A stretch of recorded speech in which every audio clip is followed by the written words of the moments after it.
సోదరీ సోదరులారా, ఈరోజు మన బైబిల్ పాఠం 1 కొరింథీ 4వ అధ్యాయం 14 నుండి 21వ వచనం వరకు సావధానంగా వినండి. పౌలు అంటున్నాడు, మిమ్ములను సిగ్గుపరచవలెనని కాదు గాని నా ప్రియమైన పిల్లలని మీకు బుద్ధి చెప్పడానికి మాటలు రాస్తున్నాను. క్రీస్తునందు మీకు ఉపదేశకులు 10,000 మంది ఉన్నా తండ్రులు అనేకులు లేరు. క్రీస్తు యేసునందు సువార్త ద్వారా నేను మిమ్మును కన్నాను గనుక మీరు నన్ను పోలి నడుచుకునే వారై ఉండాలని మిమ్ములను బతిమాలుకుంటున్నాను. ఇందు నిమిత్తము ప్రభువునందు నాకు ప్రియుడు నమ్మకమైన నా కుమారుడు అయిన తిమోతిని మీ వద్దకు పంపి ఉన్నాను. అతడు క్రీస్తునందు నేను నడుచుకునే విధమును, అనగా ప్రతి స్థలములోనూ ప్రతి సంఘములోనూ నేను బోధించే విధమును మీకు జ్ఞాపకం చేస్తాడు. నేను మీ వద్దకు రాను అనుకుని కొందరు ఉప్పొంగుతున్నారు. ప్రభువు చిత్తమైతే త్వరలోనే మీ వద్దకు వచ్చి ఉప్పొంగుతున్న వారి మాటలనే కాదు, వారి శక్తినే తెలుసుకుంటాను. దేవుని రాజ్యము మాటలతో కాదు, శక్తితోనే ఉన్నది. మీరు ఏది కోరుతున్నారు? బెత్తముతో నేను మీ వద్దకు రావాలా? ప్రేమతో సాత్వికమైన మనస్సుతో రావాలా? ప్రియ శ్రోతలు వింటున్నారా? పౌలు ఏమంటున్నాడు? ప్రియ కొరింథు విశ్వాసులారా, మీకు నేను ఇదంతా రాయడం ఎందుకు అంటారా? మిమ్మల్ని సిగ్గుపరిచే ఉద్దేశ్యంతో కాదు. మీరు నా ప్రియమైన పిల్లలు. మీకు ఈ హెచ్చరిక మాటలు చెప్పాలని ప్రేరణ కలిగి ఈ మాటలు రాస్తున్నాను. క్రీస్తునందు వేల కొలది ఉపాధ్యాయులు మీకు ఉండొచ్చు. మంచి ఆధ్యాత్మిక తండ్రులు ఎక్కువ మంది ఉండరు. క్రీస్తు యేసునందు సువార్త ద్వారా నేను మిమ్మల్ని కన్నాను. నేను మీకు తండ్రిని. నన్ను ఆధ్యాత్మిక తండ్రిగా ఎంచి నన్ను అనుకరించండి. మీ దగ్గరికి తిమోతిని పంపుతున్నాను. అతడు నాకెంతో ప్రియమైన ఆధ్యాత్మిక కుమారుడు. ప్రభువునందు తిమోతి ఎంతో విశ్వసనీయుడు. క్రీస్తునందు నేనెలా ప్రవర్తిస్తున్నానో, ఏమేమి చేస్తున్నానో అదంతా తిమోతి మీకు తెలియజెప్తాడు. ప్రతి చోట నేను ఏమి బోధిస్తున్నానో, ప్రతి సంఘంలో నా బోధనాంశాలు ఏమిటో తిమోతి మీకు చెబుతాడు. కొందరు తమ స్వంత ఘనతను చూచుకొని మిడిసిపడుతున్నారు. నేను మళ్ళీ కొరింథుకు రావచ్చానా అనుకుంటున్నారు. అలా కాదు, నేను త్వరలోనే మీ వద్దకు వస్తాను. దేవుని చిత్తమైతే నేను మిమ్మల్ని సందర్శిస్తాను. త్రుళ్ళిపడే వీరి మాటలు కాదు, వారి సత్తా ఏపాటిదో అది చూస్తాను, వస్తాను. దేవుని రాజ్యమంటే ఒట్టి కబుర్లు అనుకున్నారా? దేవుని రాజ్యము శక్తిభరితమైనది, జ్వాలాగర్భితమైనది. మీకు నా నుండి ఏం కావాలి? నేనేం తేవాలి? బెత్తంతో వచ్చేదా? ప్రేమతో, మృదు స్వభావంతో, ఆప్యాయతతో వచ్చేదా? ఎలా రమ్మంటారు చెప్పండి. ప్రియ శ్రోతలు, పౌలు ఈ కొద్ది మాటలతో కొరింథు సంఘములోని కక్షలను గురించి తాను తీసుకోబోయే చర్యను ముగిస్తున్నాడు. తాను ఒక తండ్రిగా తన బిడ్డలతో మాట్లాడినట్లే రాస్తున్నాడు. తండ్రి తన బిడ్డలకు చేస్తున్న హితోపదేశమిది. ఎఫెసీ పత్రిక 6వ అధ్యాయం 4వ వచనం కూడా ఇలాగే ధ్వనిస్తుంది. తండ్రులారా, మీ పిల్లలకు కోపము రేపక ప్రభువు యొక్క శిక్షలో బోధలో వారిని పెంచండి. పౌలు ఇక్కడ అదే పని చేస్తున్నాడు. ఈ మాటల ద్వారా తన ఆధ్యాత్మిక బిడ్డలను క్రమశిక్షితులను చేస్తున్నాడు. తండ్రి తన కుమారులకు ఇస్తున్న ఉపదేశమిది. ఇందులో తండ్రి యొక్క వాత్సల్యం కనబడుతోంది. తప్పిపోయే కుమారుల పట్ల తండ్రి యొక్క జాలి, సానుభూతి ఈ సందేశంలో ద్యోతకమవుతాయి. కొరింథు సంఘానికి అపొస్తలుడైన పౌలుకు మధ్య ఉన్న సంబంధం ఎలాంటిదో చూచారా? యూద గృహాలలో బాల శిక్షకులని ఉండేవారు. వీరు అనుభవజ్ఞులైన బానిసలు. బాల శిక్షకుడు బాలను బడికి తీసుకెళ్తాడు. బాలుని ప్రవర్తనను సరిదిద్దుతాడు. పిల్లల పోషణ, సంరక్షణ విషయంలో బాధ్యత బాల శిక్షకునిదే. ఇలాంటి శిక్షకులు ఎందరున్నా తండ్రులు ఎక్కువ ఉండరు. తండ్రి ఒక్కడే ఉంటాడు. పౌలు కొరింథు సంఘంలో ఒక తండ్రిగా వారిని వాత్సల్యంతో పెంచాడు, పెద్ద చేశాడు. క్రీస్తునందు వాక్యము ద్వారా వారిని కన్నాడు, పెంచాడు. తాను వారికి ఆధ్యాత్మికంగా తండ్రి. నా పిల్లలారా, మీ తండ్రినైన నన్ను పోలి నడుచుకోండి.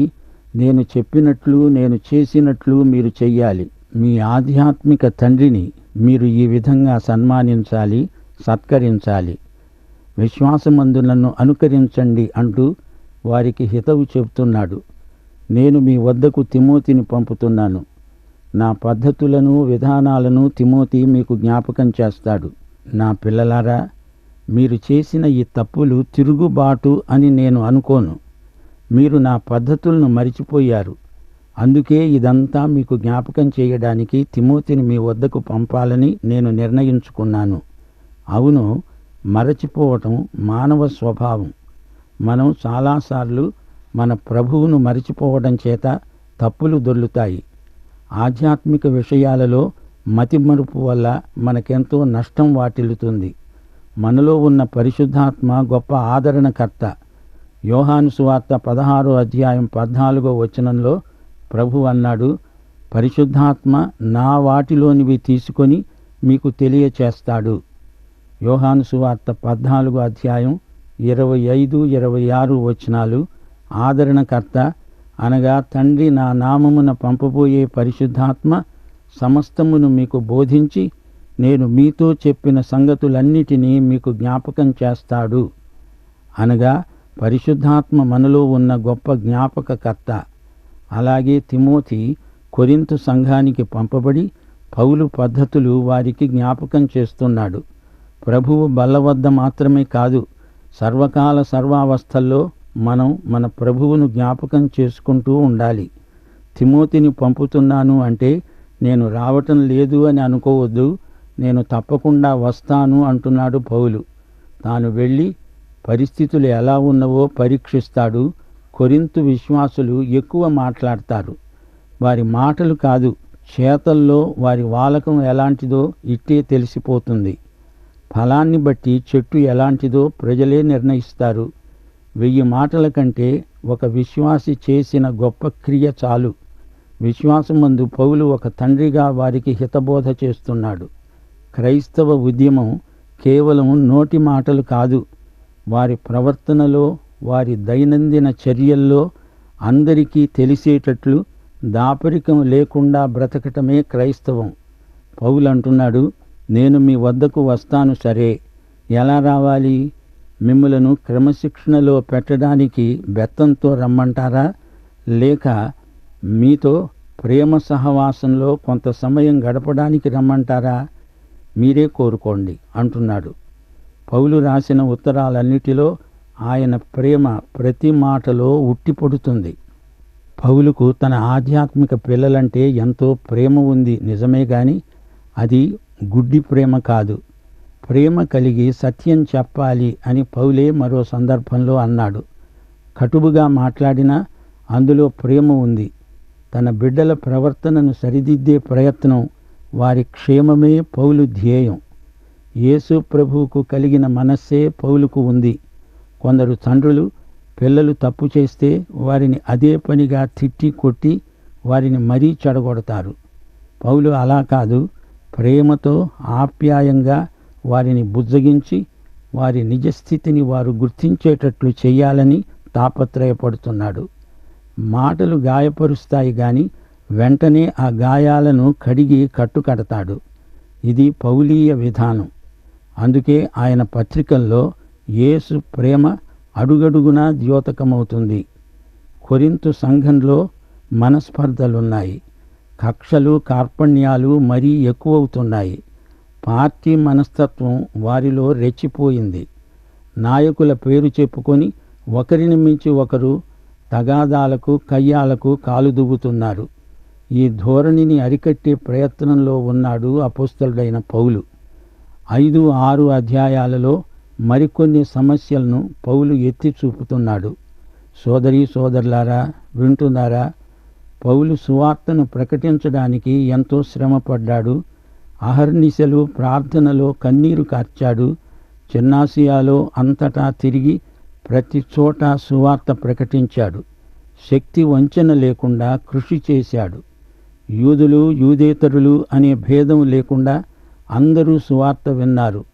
క్రీస్తు రాయబారిగా, క్రీస్తు ప్రతినిధిగా వారిని రక్షణార్థమైన మారు మనస్సుకు నడిపించాడు. వారికి తానొక ఆధ్యాత్మిక తండ్రిగా ప్రేమతో సత్యాన్ని ఉపదేశించాడు. పౌలు యొక్క సహనశీలం ఎంతో గొప్పది. తిమోతిని ముందుగా కొరింతుకు పంపుతున్నాడు. తిమోతికి ఈ గొప్ప బాధ్యత అప్పగించాడు. తిమోతి తన ఆధ్యాత్మిక తండ్రి అయిన పౌలు మనస్సు బాగా ఎరిగినవాడు. తిమోతి కొరింతుకు ముందుగా వెళ్ళి పౌలు యొక్క ఉద్దేశ్యమేమిటో, పౌలు సందేశమేమిటో వారికి జ్ఞాపకం చేస్తాడు, వారికి సాయం చేస్తాడు. పౌలు తిమోతిని సేవలో ఎలా బలపరిచి ప్రోత్సహించాడో చూచారా? ప్రతి దైవ సేవకుడు తన తరువాత ఒక తిమోతిని తయారు చేయాలి. ఈ రోజున పౌలు లేని తిమోతీలు, తిమోతీలు లేని పౌలులు చాలామంది ఉన్నట్లు కానవస్తోంది. రాబోయే తరానికి సేవకులను మనమే సిద్ధపరచాలి అని పౌలు జీవితం మనకు పాఠం నేర్పుతోంది. ప్రియ శ్రోతలు వింటున్నారా? 1 కొరింథీ పత్రికలోని మొదటి 4 అధ్యాయాలలో దేవుని సంఘములో ఏర్పడిన చీలికలను గురించి ప్రస్తావించాడు పౌలు. క్రీస్తునందు సంఘటితమై సమైక్యంగా ఉండాల్సిన సంఘం 3-4 గుంపులుగా విభక్తమైపోయింది. ప్రతి గుంపునకు ఒక నాయకుడి పేరు పెట్టారు. బహునాయకత్వంతో సంఘాన్ని ఈ విధంగా విభజించడం కేవలం బాల్య చాపల్యమే అంటున్నాడు పౌలు. వీరు దేవుని కృపను గుర్తించటం లేదు. మానవ జ్ఞానాన్ని పురస్కరించుకొని అతిశయిస్తున్నారు, పిల్లచేష్టలు చేస్తున్నారు. పౌలు ఈ వైఖరిని నిర్ద్వంద్వంగా ఖండిస్తున్నాడు. ఇది అనాధ్యాత్మికమైన శరీర కార్యమే అని వారి దృష్టికి తేవడానికి పౌలు ఎంతో ప్రయాసపడుతున్నాడు. ఈ కొరింతు క్రైస్తవులకు పరిపక్వత ఇంకా రాలేదు. ఆత్మయందు, దేవుని కృపయందు, విశ్వాసమందు వీరెంతో ఎదగాల్సి ఉంది. వారి ఎదుగుదలకు దోహదపడే హితవాక్యాన్ని పౌలు ప్రకటిస్తున్నాడు. ఈ సందర్భంలో మా శ్రోతలు మరో పరమసత్యాన్ని గుర్తించాలి. పౌలు రెండోసారి కొరింతుకు రావడానికి తిమోతి మార్గం సరళం చేస్తున్నాడు. తిమోతి ఒక విధంగా పౌలుకు ఆగమన దూత. యేసు ప్రభువు రెండో రాకడకు మనమంతా ఆగమన దూతలం.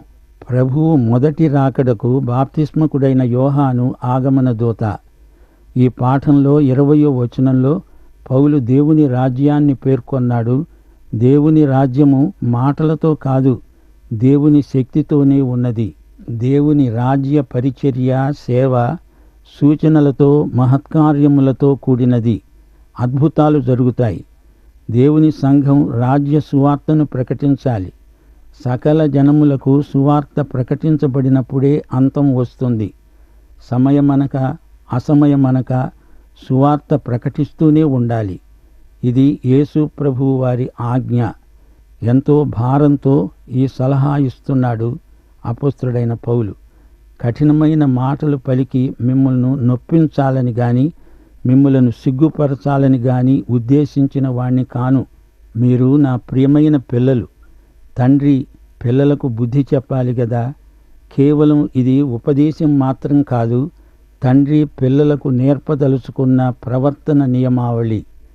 తండ్రి తన పిల్లలకు చెప్పేదంతా వారి మేలుకే. ఉత్తరోత్తర ఈ మాటలు వారి జీవితాలలో సత్ఫలితాలనిస్తాయి. సంఘ జీవితంలో గొప్ప ఉజ్జీవము కలగబోతోంది. అది పౌలు నిరీక్షణ. క్రీస్తునందు సువార్త ద్వారా ఆధ్యాత్మిక సంతానాన్ని కనే తండ్రులు ఈ రోజున సంఘానికి కావాలి. తిమోతి పౌలుకు నమ్మకమైన కుమారుడు, ప్రియ కుమారుడు. ఈ తిమోతి ముందుగా కొరింతుకు వెళ్ళాడు. క్రీస్తునందు పౌలు ఎలా నడుచుకుంటాడో వారికి తెలుసు గాని మరిచిపోయారు. తిమోతి వారికి ఈ సంగతి జ్ఞాపకం చేస్తాడు. ప్రతి స్థలంలో, ప్రతి సంఘములో నేను ఏమి బోధించింది మీకు జ్ఞాపకం చేస్తాడు. క్రీస్తునందు నేను నడుచుకునే విధమేదో, నా బోధ విధానమేదో మీరు గ్రహించి ఉంటారు. మరచిపోయిన వారికి తిమోతి అంతా జ్ఞాపకం చేస్తాడు. నేనేమి చేస్తానో అదే బోధించాను, ఏమి బోధించానో అదే చేస్తున్నాను అంటున్నాడు పౌలు. శ్రోతలు చూచారా? పౌలు ఆదర్శప్రాయుడైన బోధకుడు. నేను రానులే అనుకుంటున్నారా? తప్పకుండా వస్తాను. మీ మాటలు నాకు అనవసరం. మీరేమన్నా ఏమనుకుంటున్నా మీ శక్తి ఏపాటిదో అది నేను స్వయంగా వచ్చి చూస్తాను. మీ జీవితాలలో పరిశుద్ధాత్మ శక్తి ఏదో అది నాకు చూపండి. దేవుని రాజ్యం అంటే ఏమిటనుకుంటున్నారు? దేవుని రాజ్య పౌరులు ఎలాంటివారు? దేవుని రాజ్య పౌరులు ఒట్టి మాటల పోగులా? కాదు. దేవుని రాజ్యం శక్తిభరితమైనది. దేవుని రాజ్యంలో పరిశుద్ధాత్మ శక్తి కానవస్తుంది. నేను మీ అపోస్తలుడుగా మాట్లాడుతున్నాను. నేనెలాగూ వస్తాను. ఈయన రావచ్చాడా అని ఉప్పొంగకండి. మరి నన్నెలా రమ్మంటారు? వస్తూ బెత్తం చేత పట్టుకు రమ్మంటారా, లేక ప్రేమతో సాత్వికమైన మనసుతో రమ్మంటారా? అది మీ వైఖరి మీద ఆధారపడి ఉంటుంది. జాగ్రత్త. శ్రోతలు వింటున్నారా? ఈ 4వ అధ్యాయంలో పౌలు జీవితానికి 4 నిర్వచనాలు చెప్తున్నాడు. 1 నుండి 5వ వచనం వరకు జీవితం అంటే గృహ నిర్వాహకత్వం. గృహ నిర్వాహకులు దేవునికి ఎంతో విశ్వసనీయులు. మనందరికీ తీర్పరి ప్రభువే. 6 నుండి 8వ వచనం వరకు జీవితం అంటే దేవుడిచ్చిన ఈవి, వరం. మన జీవితమంతా ప్రభువు మనకిచ్చిందే. పొందినదంతా ఆయనదే. మన ఆధిక్యము ఆయన ఇచ్చిందే. 9 నుండి 13వ వచనం వరకు జీవితం అంటే ఒక పోరాటం. ఎన్నో ప్రతిఘటనలను ఎదుర్కొని పోరాడాలి. నిందలు, హింసలు అన్నీ ప్రభువు కోసం ఓర్చుకోవాలి. ఇక 14 నుండి 21వ వచనం వరకు జీవితం అంటే ఒక పాఠశాల, ఒక బడి. జీవిత పాఠశాలలో ఎన్నెన్నో పాఠాలు నేర్చుకోవాలి. పౌలు వీరికి ఒక ఆధ్యాత్మిక తండ్రి. తన బిడ్డలను క్రమశిక్షణలో పెట్టాలి. అవసరమైతే బెత్తం ప్రయోగించాలి.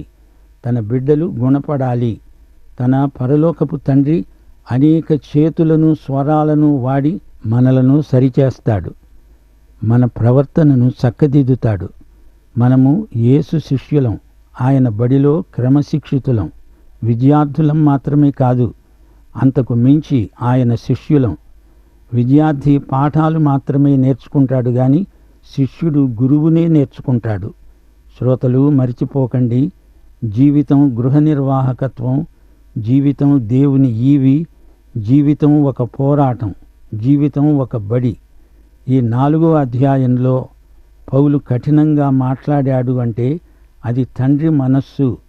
కొడుకు దారి తప్పితే వాడిని సరైన దోవకు తేవాలనే తాపత్రయం. సువార్త ద్వారా తాను వారిని కన్నాడు. అందుకే వారి మీద తనకింత వాత్సల్యం. ఉపదేశకులు ఎందరైనా ఉండవచ్చు గాని పౌలు అంతకు మించి వారి తండ్రి. పౌలు తాను రావడానికి ముందు వారికి క్రీస్తునందు సోదరుడైన తిమోతిని పంపుతున్నాడు. యేసుక్రీస్తు బోధించిన సంగతులు శిష్యులు మరిచిపోతారని ఆయన తన పరిశుద్ధాత్మను పంపలేదా? మనకు సహజంగా ఆధ్యాత్మిక విషయాలలో మతిమరుపు సహజాతం. కొరింథీయులకు పౌలు హెచ్చరిక, మీ మాటల వల్ల కాదు, మీ క్రియల వల్ల, అనగా మీ ఫలముల వల్ల మీ నాణ్యత అందరికీ తెలిసిపోతుంది. క్రీస్తు యేసుకు కలిగిన మనస్సే కలుగుతుంది. తన ఆధ్యాత్మిక బిడ్డలైన కొరింథీయులపై పౌలుకెంతో ప్రేమ. ఈ అధ్యాయంతో ఈ ప్రస్తావన ముగిసింది. ఇక సంఘ బిడ్డల నైతిక శీలాన్ని గురించి వ్యక్తిగతంగా రాబోయే అధ్యాయంలో పౌలు మాట్లాడతాడు. ఆ తరువాత వారి కోర్టు వ్యాజ్యాలను గురించి గద్దిస్తాడు. ప్రియ శ్రోత, నీవు యేసుక్రీస్తును నీ వ్యక్తిగత రక్షకునిగా ఎరుగుదువా? పాఠం ఇంతటితో సమాప్తం. మన ప్రభు అయిన యేసుక్రీస్తు వారి దివ్య కృప, తండ్రి అయిన దేవుని పరమ ప్రేమ, పరిశుద్ధాత్మ యొక్క అన్యోన్య సహవాసము మనకందరికీ నిత్యత్వము పర్యంతము తోడై ఉండునుగాక. ఆమేన్.